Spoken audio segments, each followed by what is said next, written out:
আসসালামু আলাইকুম, কেমন আছেন সবাই? আলহামদুলিল্লাহ আমি ভালো আছি। তো আজকে আমি সকালবেলা উঠে আগে শাপলা রান্না করব। কারণ শাপলাটা আমি রাতের বেলা নিয়ে আসছিলাম, বাজার বার ছিল। আর শাপলা আমার কাছে দেখতে অনেক ভালো লাগে, বিশেষ করে ফুলগুলো এত সুন্দর। তো আমি আর চিংড়ি মাছ দিয়ে এটা খেলে তো রান্না করে খেতে অনেক মজা, সঙ্গে নারকেল দিয়ে। তো আমি তো নারকেল দিই নাই, শুধু চিংড়ি মাছ দিয়ে আজকে শাপলাটা আমি রান্না করব। তো শাপলাটাকে ভালো করে কুটে নিচ্ছি, বড় একটু আঁশগুলো ছাড়িয়ে টুকরো টুকরো করে কেটে নিব। আর ফুলটা এত কিউট কিউট লাগতেছে আমার থেকে।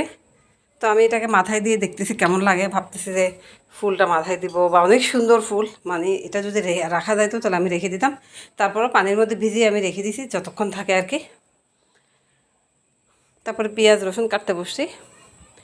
তো পেঁয়াজ রসুনগুলোকে কুচি কুচি করে কেটে নিব। আমি এখানে ভর্তা তৈরি করব, সেই জন্য ভর্তার জন্যও তৈরি করে কেটে নিচ্ছি। অনেকগুলো পেঁয়াজ কাটবো, অনেক রসুন কাটবো। আর দুপুরবেলা একটু ভর্তা না হলে ভালোই লাগে না। তারপর কাঁচামরিচ টুকরো টুকরো করে কেটে নিচ্ছি।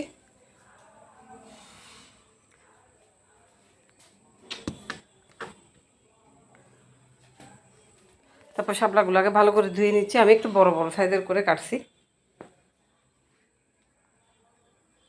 তারপর চিংড়ি মাছ কেটে নিলাম। চিংড়ি মাছগুলো একটু বড় বড় সাইজের নিলাম, ছোটো চিংড়ি হলে বেশি ভালো হতো।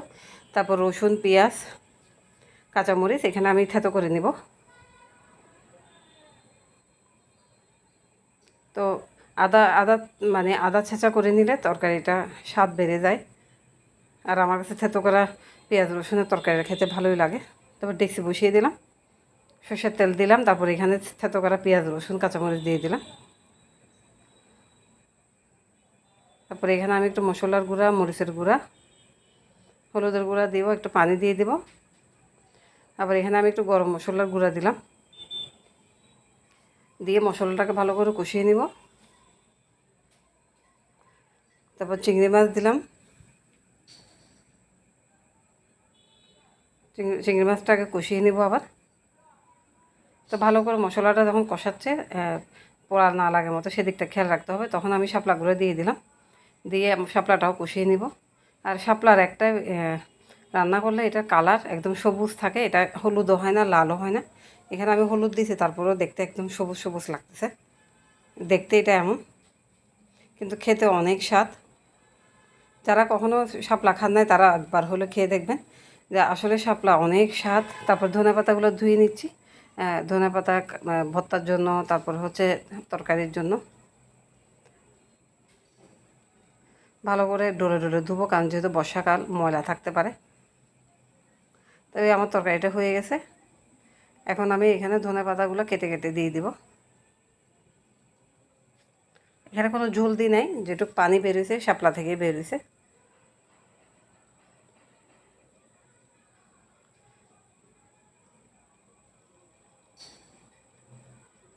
তো তরকারিটা আমার হয়ে গেছে। এত সুন্দর একটা স্মেল আসতেছিল, শাপলার একটা সুন্দর ঘ্রাণ আছে, খুবই ভালো লাগছে।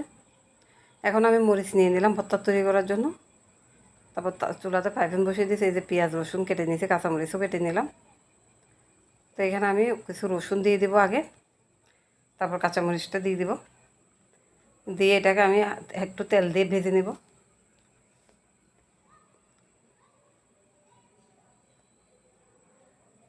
হালকা হালকা একটু নেড়ে দিব।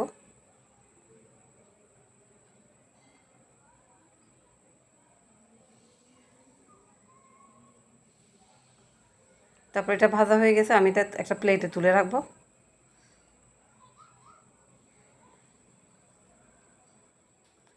তারপরে এখানে আমি মরিচগুলো ঢেলে দিলাম। মরিচগুলোকে একদম বিচিসহ ভেজে নেব, একদম ঝাল ঝাল খাবো সেই জন্য সবগুলো মরিচই দিয়ে দিলাম এখানে আমি। তারপরে এই শাপলা তরকারিটা আমি একটা প্লেটে বেড়ে নিয়ে পরিবেশন করব। আর আমি খেতে বসবো, সেই জন্য সব কিছু প্লেটে নিয়ে নিচ্ছি। দেখতে এত সুন্দর হয়েছে, একদম সবুজ কালার, চিংড়ির সাথে অসাধারণ লাগতেছে।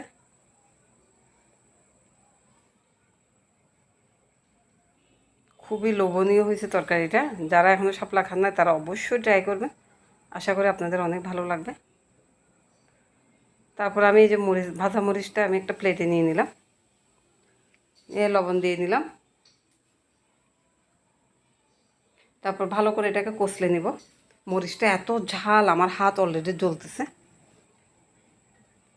তারপর আমি এটাকে ভালো করে কষলে নিচ্ছি, কারণ মরিচ সুন্দর মতো কষলানো হলে ঝালটা ভালো করে বের হয়।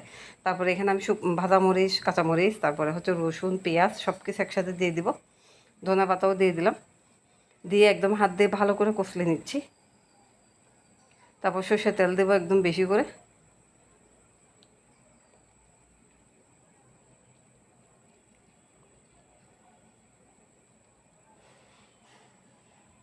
তারপরে এখানে আমি একটু লেবু চিপে দিব, কারণ একটু টক টক ভর্তার মধ্যে একটু টক টক হলে খুবই ভালো লাগে। আবার যারা লেবু খেতে চান না তারা লেবু না দিলেও চলবে।